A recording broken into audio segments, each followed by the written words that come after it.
ಹೌದಾ? ಓಕೆ. ನಮ್ಮ ಗಿಲ್ಲಿ ಹೆಸರು ನಟರಾಜ್ ಅಂತ ಗೊತ್ತು ನಮಗೆ. ಗಿಲ್ಲಿ ನಟ ಅಂತ ನೀವು ಆರಂಭದಲ್ಲಿ ಇಟ್ಕೊಂಡಿದ್ದು. ಇಟ್ಕೊಂಡಿದ್ದಂದ್ರೆ ಬಂದಿದ್ದು ಗಿಲ್ಲಿ ಅನ್ನೋದು ಆ ವರ್ಡೇ ನಾನು ಅದೇ ಸೆಟ್ ಕೆಲಸ ಮಾಡ್ಬೇಕಾದ್ರೆ ಬಂದಿದ್ದು ಫ್ರೆಂಡ್ ಎಲ್ಲ. ಯಾಕೆ ಬಂತು ಗಿಲ್ಲಿ ಅಂತ ಅದು? ಅದೇ ತುಂಬಾ ಸಣ್ಣ ಇದ್ದೆ ಅವಾಗ. ಆಮೇಲೆ ಕೆಲಸ ಪಟಪಟ ಅಂತ ಮರ ಹತ್ತುದೆಲ್ಲ ನನ್ಗೆ ಈಜಿಯಲ್ಲಿ ಹತ್ತುದೆಲ್ಲ ಊರಲ್ಲೆಲ್ಲ ಇತ್ತಲ್ಲ, ಅದೊಂದು ಹುಮ್ಮಸ್ಸು. ಈಗ ಸೆಟ್ಟಲ್ಲಿ, ಈಗ ಸೆಟ್ ಆರ್ಟ್ ಡಿಪಾರ್ಟ್ಮೆಂಟ್ ಕೆಲಸ ಮಾಡ್ತೀವಿ. ಸೆಟ್ಟಲ್ಲಿ ಹೆಂಗಿರ್ತದೆ ಅಂದರೆ, ಡೈರೆಕ್ಟ್ರು ಇಲ್ಲ ಯಾರಾದರೂ ಹೆಸರು ಕರಿತಾ ಇರಬೇಕು.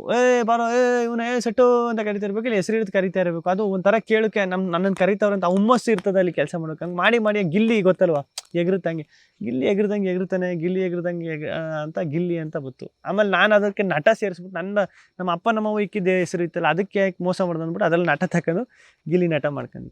ಮನೇಲಿ ಏನಂತ ಕರೀತಾರೆ ನಿಮ್ಮನ್ನ? ನಟ ಅಂತಲೇ ಕರೀದು. ಹೌದಾ? ನಟ ಅಂತ ಕರೀತಾರೆ ಎಲ್ಲರೂ ನಟ, ಊರಲ್ಲೂ ಆಲ್ಮೋಸ್ಟ್ ಎಲ್ಲ ನಟ ಅಂತಾನೆ ಕರೀದು. ಓಕೆ. ಊರಿನ ಜನಗಳು ಏನಂದ್ರು?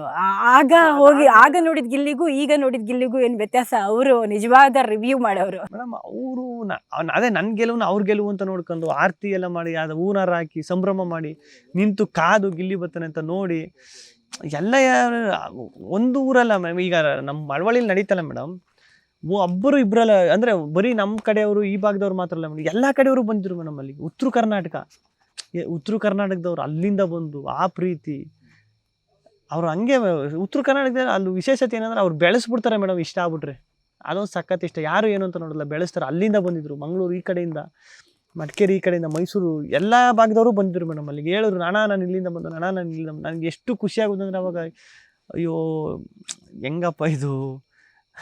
ಡೈರೆಕ್ಷನ್ ನಿಮ್ಮ ಕನಸು. ಒಂದಲ್ಲ ಒಂದು ವೇಳೆ ಡೈರೆಕ್ಷನ್ ಮಾಡೋ ಅವಕಾಶ ಸಿಕ್ಕಿದ್ರೆ ಯಾರಿಗೆ ಡೈರೆಕ್ಟ್ ಮಾಡ್ತೀರಾ?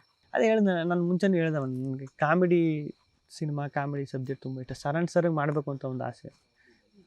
ಈಗ ಪಟ್ಟಂತ ಒಂದು ಸಿನಿಮಾ ಬರುತ್ತೆ ಇದೇ ತಿಂಗಳಲ್ಲಿ, ನೆಕ್ಸ್ಟ್ ಮಂತಲ್ಲಿ ಅಂತಂದರೆ ಒಪ್ಕೋತೀರಾ? ಆ್ಯಕ್ಟಿಂಗ್ ರಿಲೀಸ್ ಆಗುತ್ತೆ ಅಲ್ಲ, ನೆಕ್ಸ್ಟ್ ಒಪ್ಕೋತೀರ? ಒಂದು ಸಿನಿಮಾ ಆಫರ್ ಬರುತ್ತೆ ಅಂದರೆ ಪಟ್ಟಂತ. ಅದೇ ಅದು ನೋಡ್ಬೇಕಲ್ಲ ಮೇಡಮ್. ಈಗ ಅದೇ ಕನ್ಫ್ಯೂಷನಲ್ಲಿ ಇದೆ, ನಾನು ಹೆಂಗೆ ಒಪ್ಕೋಬೇಕು, ಏನು ಮಾಡಬೇಕು, ಏನು ಇದೇ ಕನ್ಫ್ಯೂಷನ್ ಸ್ಟಾರ್ಟ್ ಆಗೈತೆ ಮೇಡಮ್. ಹೆಂಗೆ ಇದು ಮಾಡೋದು ಅಂತ. ಪಟ್ಟಂತ ಒಪ್ಕೊಳ್ಳೋದು ತಪ್ಪು ಅಂದರೆ ಸ್ವಲ್ಪ ಯೋಚನೆ ಅಂತೂ ಮಾಡ್ತೀನಿ ಮೇಡಮ್, ಒಪ್ಕೋಬೇಕಾ ಬೇಡವಾ, ಹೆಂಗೆ ಏನು ಅಂತ.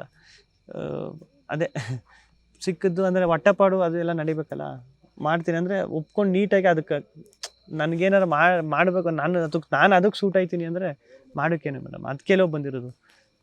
ಒಂದೇನಾದರೂ ಒಂದು ಒಳ್ಳೆ ಹಾಡು ರಚಿಸಬೇಕು ಅಂತಿದ್ರೆ ನಿಮ್ಗೆ ಎಷ್ಟು ಟೈಮ್ ಬೇಕು? ಯಾಕಂದರೆ ಬಿಗ್ ಬಾಸ್ ಬಗ್ಗೆ ಒಂದು ಹಾಡನ್ನು ರಚನೆ ಮಾಡಿದ್ರಿ, ನಿಮ್ಮೆಲ್ಲ ಕಂಟೆಸ್ಟೆಂಟ್ಗಳನ್ನು ಸೇರಿದಂತೆ ಒಂದು ಹಾಡನ್ನು ಕ್ವಿಕ್ಕಾಗಿ ಪ್ಲಾನ್ ಮಾಡಿದ್ರಿ. ನಿಮ್ಗೆ ಆಲ್ಮೋಸ್ಟ್ ಎಷ್ಟು ಟೈಮ್ ಬೇಕಾಗುತ್ತೆ? ಇಲ್ಲ ಮೇಡಮ್, ಅವಾಗ ಎಲ್ರಿಗೂ ಬಗ್ಗೆನೂ ಗೊತ್ತಿತ್ತು ನನಗೆ, ಹಿಂಗೆ ಅಂತ. ಬೇಗ ಅದು ರೆಡಿ ಮಾಡಿಬಿಟ್ಟೆ. ಅದೇ ಒಂದು ಅರ್ಧ ಗಂಟೆಲೇ ಮಾಡಿದ್ದೆ ಮೇಡಮ್, ಅದು ರೆಡಿ ಮಾಡಿದ್ದು. ಅದನ್ನ ತಿರ್ಗಾ ಅದನ್ನು ಮಾಡೋಕ್ಕಾಯ್ತದೆ. ಈಗ ತಿರ್ಗಾ ಕೂತ್ಕೊಂಡು ಇಲ್ಲಿ ಬರೀ ನಮ್ಮ ಬಗ್ಗೆ ಏನಾರು ಬರೀ ಅಂದರೆ ಬರ್ತದೋ ಇಲ್ಲ ಗೊತ್ತಿಲ್ಲ. ಅಲ್ಲಿ ಅದರಲ್ಲಿ ಬದುಕ್ತಾ ಇದ್ದು, ಅದರಲ್ಲೇ ಬಾಳ್ತಾ ಇದ್ದು, ಹಂಗಾಗಿ ಅದೆಲ್ಲ ಹಂಗೆ ಬತ್ತಿತ್ತು.